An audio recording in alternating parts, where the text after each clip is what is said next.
Welcome to the 7th episode of the Bird is the Word Network. I'm Jason R. Keaton. Tonight we're talking about the science of almost.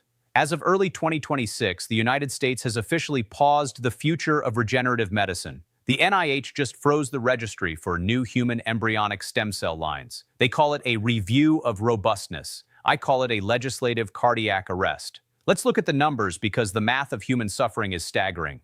Right now, over 5.4 million Americans are living with some form of paralysis. In 2025 alone, we spent over $23 billion on a global stem cell market that we are systematically forfeiting to our competitors. While we pause, the world moves. South Korea has already approved the world's first stem cell treatments for heart and bone damage. China currently has the most unrestrictive embryonic policies on Earth, treating everything from acute liver failure to limb ischemia. We aren't just losing a race, we're losing our seat at the table of human evolution. Here is the legal breakdown, the rule in our analysis. Since 1995, the Dickey-Wicker Amendment has been a ball and chain on federal funding. It prohibits using taxpayer dollars to create or destroy an embryo for research. Now, the argument usually stops at ethics. Opponents say we shouldn't play God with embryos. But let's talk about the argumentative ethics that are actually failing us. Every year, thousands of embryos created for IVF are discarded as medical waste.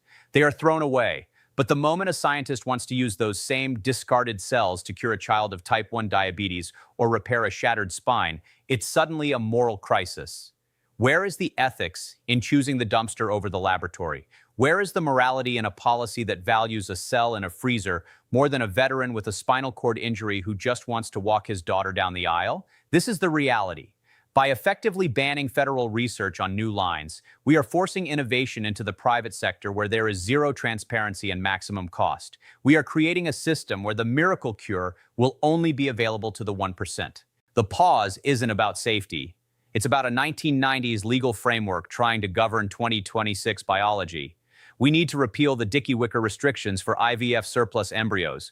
We need to stop treating life-saving science like a political bargaining chip. Because when we pause the science, we pause the people waiting for it. And for them, time is the one resource they don't have. I'm Jason R. Keaton, and that's the word.